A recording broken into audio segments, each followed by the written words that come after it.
Hey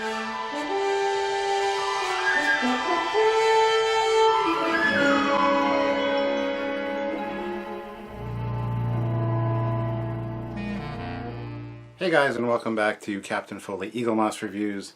Today we're delving back into the Kelvin universe with yet another of their Eaglemoss, another Eaglemoss offering in the Kelvinverse.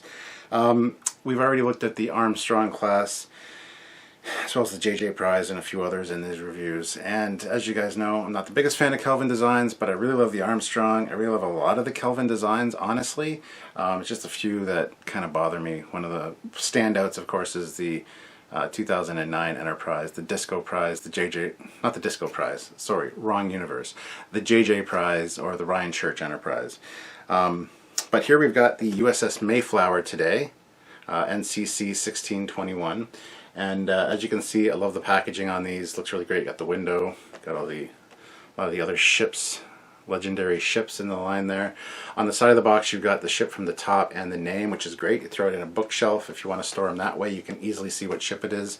I do really like the new packaging for Eaglemoss ships as opposed to the old stuff, just because the book's in here as well, and it's a nicer looking package overall.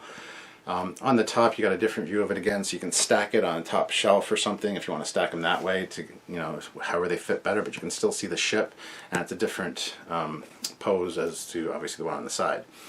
On this side you've got some of the pages from the book that's in here, so again you can throw them on a bookcase that way and just kind of get quick facts at a glance if you really wanted to.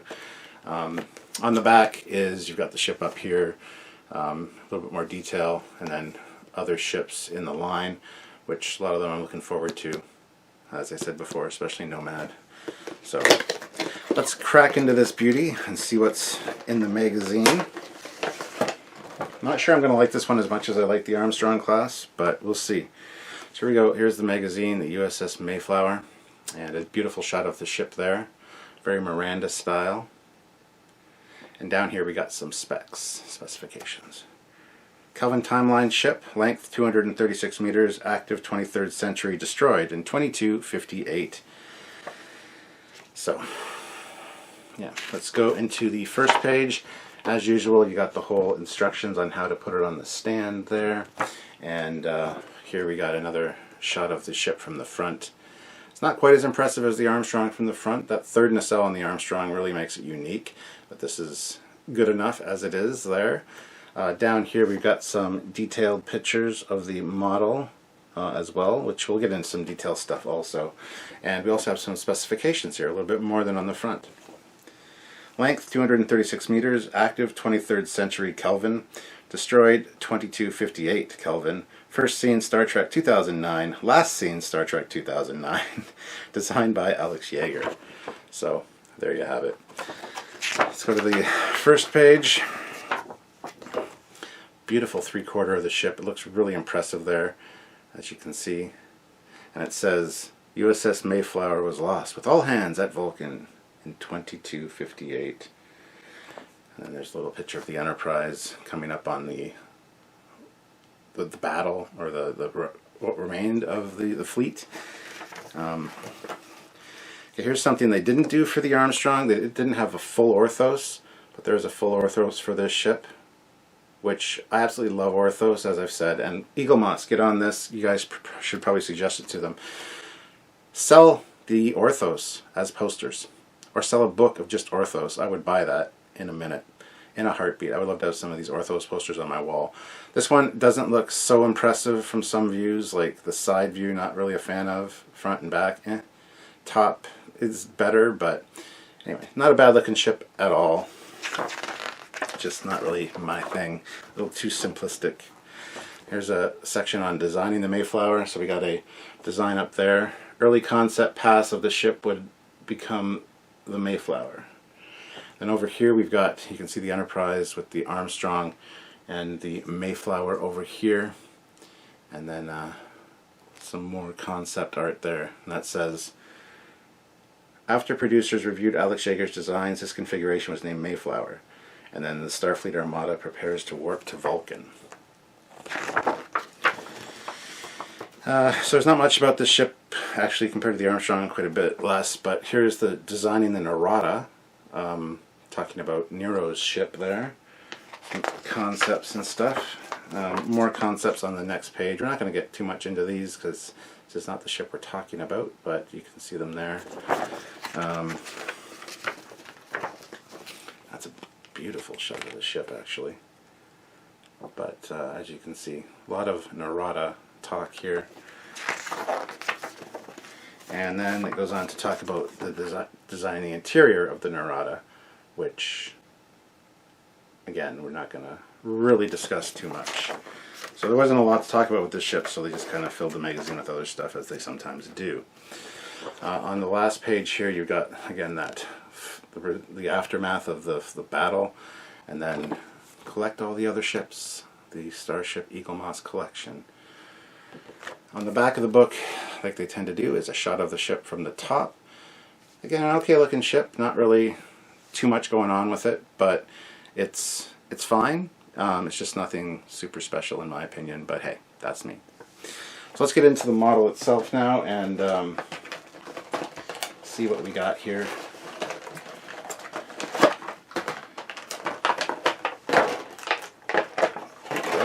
First time I've had this one out. Feels like metal on the top and plastic on the bottom, and then the cells, of course, are metal. But there it is there, the Mayflower. It's kind of a little fin there, kind of Romulan-esque. But a lot of similar details to the Armstrong in many ways. It's part of the same fleet, so I mean, yeah. But again, not very big, about that big compared to my hand, and I don't have big hands really. I have average size hands, so you get a scale there. So let's look at the details right now. The registry number and the name are both the TOS style font in black with red pinstriping around them. It looks quite impressive.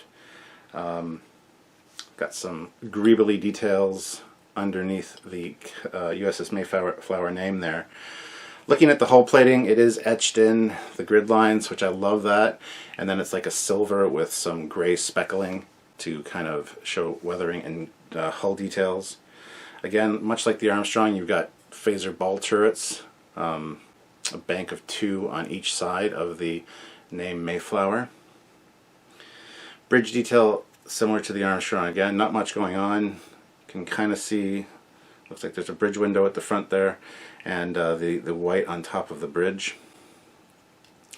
Moving back, you got a little bit of a spine here with, like I said, that's more like the fin detail, which was very reminiscent of the Romulan TOS bird of prey from the side specifically. But not a lot of detail in there. A few little greeblies in the top, but nothing super special. And then you got the registry and the name on either side at the back as well, which I love. I love that feature on the refits Enterprise, and then just any ship that has that. I think it's a great detail. Another thing, they do have the RCS thrusters painted in a copper color, which I think looks really good with this, so yay. On the bottom of the saucer, same kind of hull plate detailing, and again, 2 more phaser banks. You also got the planetary sensor dome with a little bit of detailing around it, and then looks like some windows ringing it as well. So, like the Armstrong class, this doesn't have windows on the side of the saucer, any kind of details like that might get misaligned, because it is such a small little model. It actually doesn't have any really window details at all on the top either. But moving to the back of the saucer, you've got the impulse deck, and the impulse deck looks good. I do kind of like the style of those impulse engines. So, moving to the nacelle though, at the front you've got this inset Bizarre collector that is not red, but it's got some kind of whitish, yellowish pin stripe details to kind of show the rotational dome thing, and it looks good, exactly like the Armstrong in that regard. So, moving back from that, the struts in the side that connect look like they have some kind of raised window detailing in them, but again, it looks really nice. And again, it's very reminiscent of the shape of the Miranda style, just squatted down quite a bit.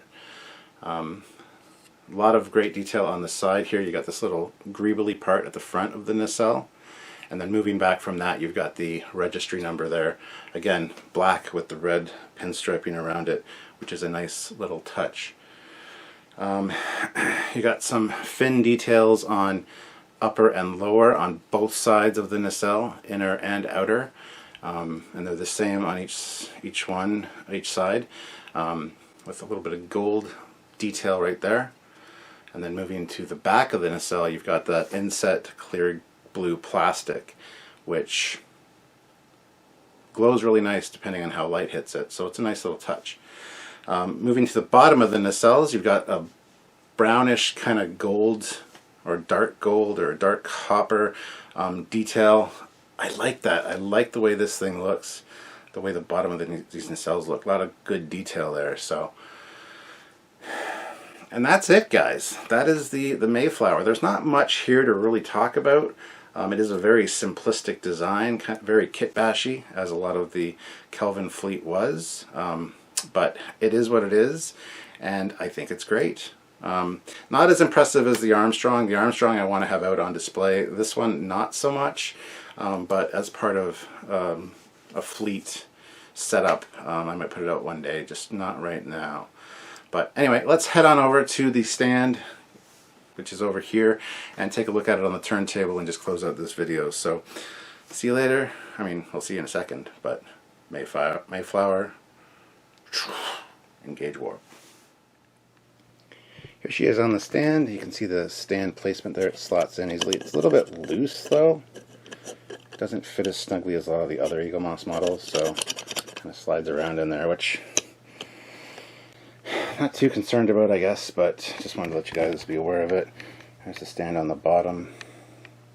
Not a bad looking stand. A lot of times they obscure too much. This one's fine with the way it is. So there you can see a lot of those nice plate hull details and the cell, and look at how those glow when the light hits them. It's a really nice touch. So, but this is one that you put on a lower shelf and it looks good. Again, I'm just not a fan of the design overall. It's a little too simplistic, but it does look good from the top, especially with that nice registry number. It just pops. On an eye level shelf it actually looks better. You can get some nice views of it like that. That angle is really great actually.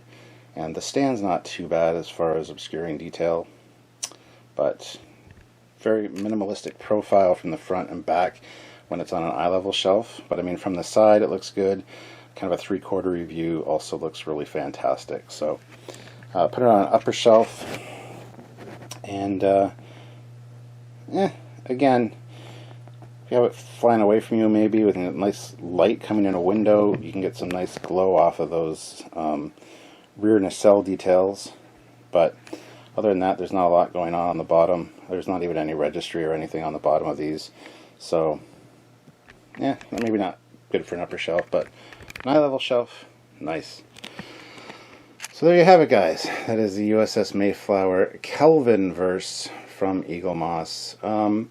Pretty simplistic design, like I said, but the detailing on these Kelvin ones is actually quite nice. I'm very impressed. I was super impressed by the Armstrong, so if you haven't seen that video, go check it out. But anyway, so comment down below if you have this one, if you love this one, if you're getting this one, whatever the situation is. Don't forget there's an affiliate link down below to click to go to Eaglemoss. You fill your card up with $50 or more, which is easy to do at Eaglemoss.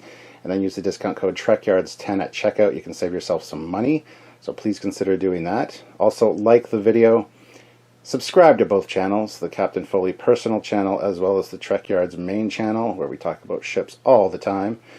And by all means, check out other videos by us as well. So until next time, guys, I am Captain Foley, signing off. Bye-bye.